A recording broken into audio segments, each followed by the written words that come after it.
బీర్పూర్ మండలం కమ్మనూరు గ్రామంలో పోచమ్మ తల్లి ఆలయానికి 10 లక్షల నిధులతో ప్రారంభించనున్న సీసీ రోడ్డు పనులకు శంకుస్థాపన చేశారు జగిత్యాల శాసనసభ్యులు డాక్టర్ సంజయ్ కుమార్. బీర్పూర్ మండలం కుల్వాయి గ్రామంలో సీతారామ ఆలయం ఆవరణలో వానలు కురవాలని గ్రామస్తులు చేస్తున్న వరద పాశం కార్యక్రమంలో పాల్గొని వానలు కురవాలని గ్రామస్తులతో కలిసి పూజా కార్యక్రమంలో పాల్గొన్నారు ఎమ్మెల్యే సంజయ్. అనంతరం ఆయన మాట్లాడుతూ పోచమ్మ తల్లి ఆలయానికి వెళ్లే దారికి సీసీ రోడ్డు పనులకు భూమి పూజ చేయడం జరిగిందని, సమృద్ధిగా వర్షాలు కురవాలని పోచమ్మ తల్లిని సీతారాముల వారిని ప్రజల పక్షాన ప్రార్థిస్తున్నట్లు ఆయన తెలిపారు. కమ్మనూరు గ్రామంలో 12 ఏళ్ల క్రితం పుష్కర్ ఘాట్ ఏర్పాటుతో భక్తులు అత్యధిక సంఖ్యలో పుణ్యస్నానం ఆచరించారని, పుష్కర్ ఘాట్ పనులు పునర్నిర్మాణం చేస్తున్నట్లు ఆయన పేర్కొన్నారు. గ్రామంలో ఇందిరమ్మ ఇళ్లు 22 నిర్మాణంలో ఉన్నాయని, ప్రజల వినతి మేరకు మరొక 20 మంజూరు చేస్తామని అన్నారు. రేవంత్ రెడ్డి సర్కార్ పేదల పక్షపాతిగా ఉండి బీద మధ్యతరగతి ప్రజలకు అండగా ఉందని ఆయన తెలిపారు.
సార్ ఇక్కడ ఫోటో సార్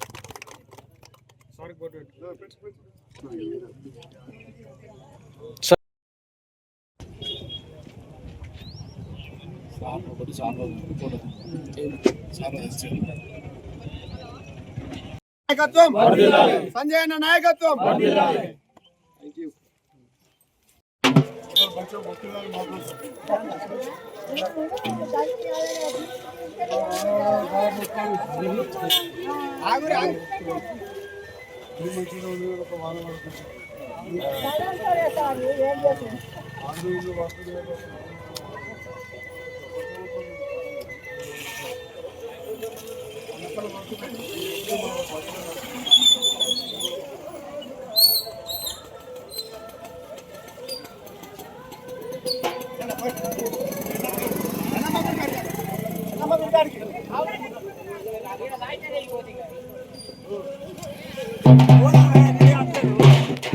అందరికి స్వాగతం సుస్వాగతం. పోచమ్మ రోడ్ అనేది మనకు ఎలక్షన్ కన్నా ముందు మనం అందరం కలిసి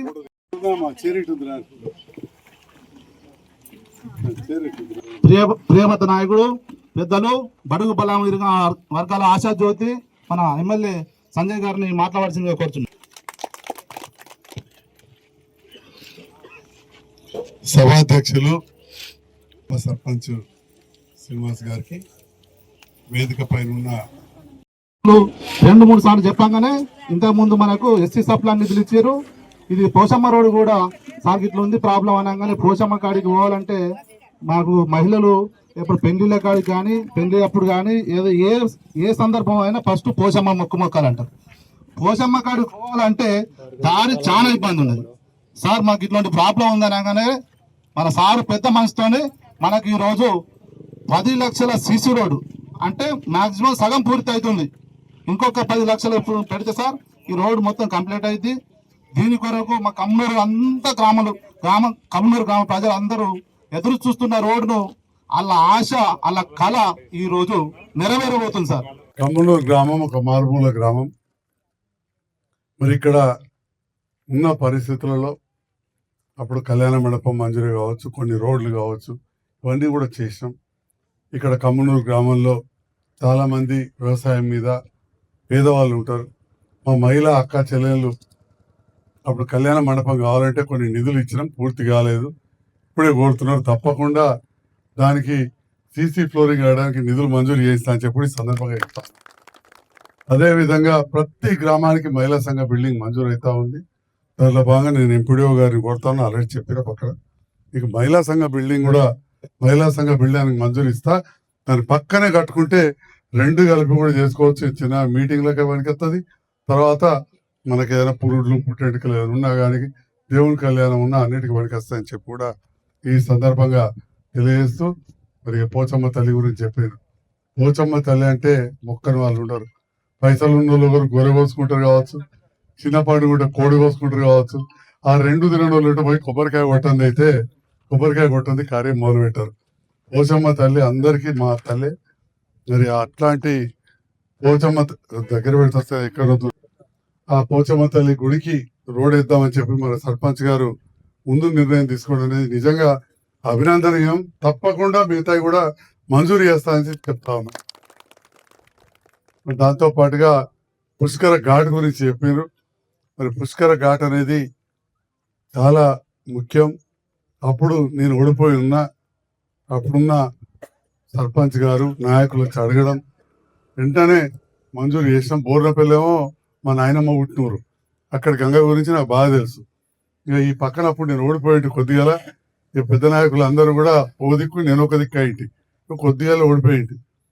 అయినా కానీ అడగంగానే వెంటనే మంజూరు తెచ్చినాం.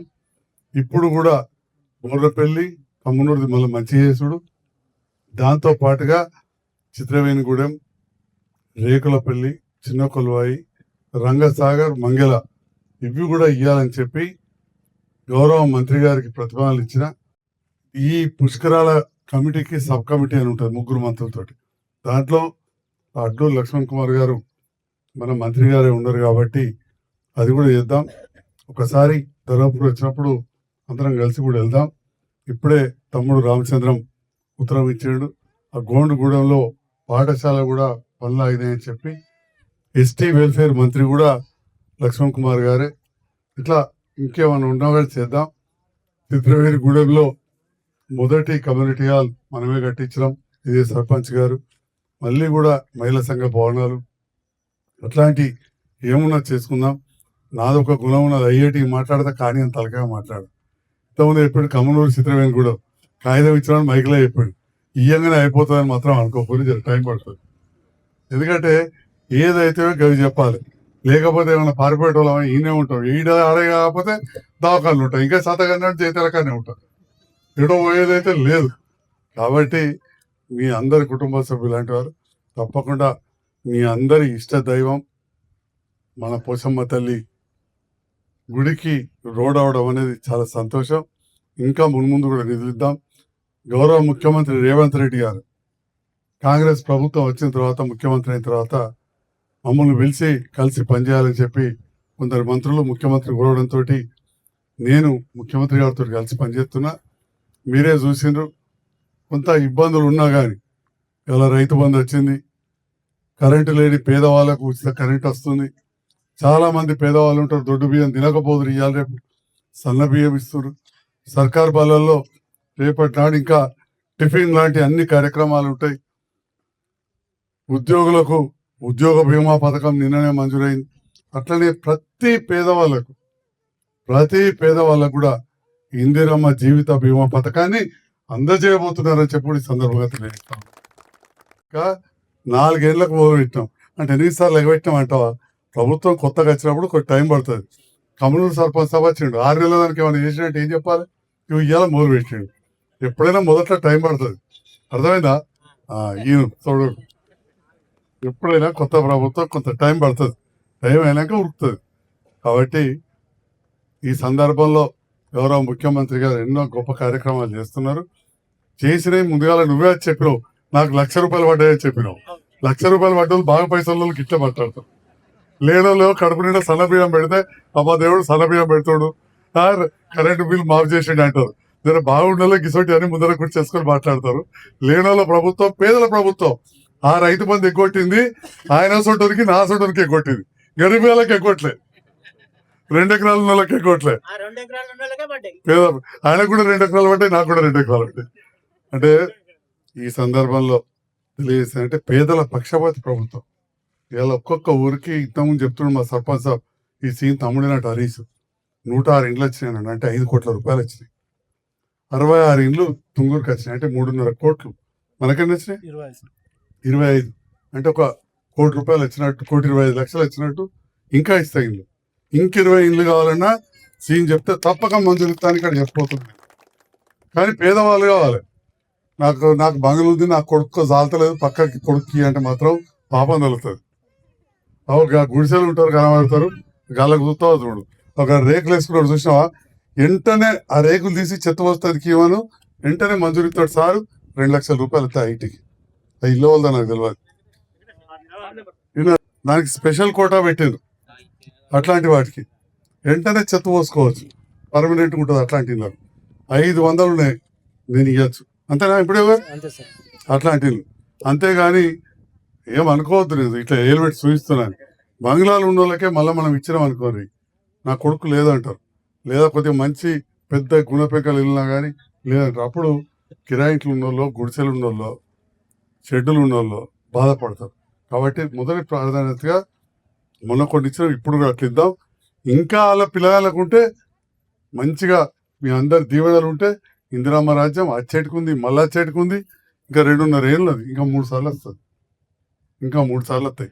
ఇంకా 3 20 ఇచ్చుకుందాం అని చెప్పి అందరికి తెలియజేస్తూ ఆహ్వానించినందుకు ఇంతమంది వివిధ గ్రామాలకు చేసిన అందరికీ ధన్యవాదాలు.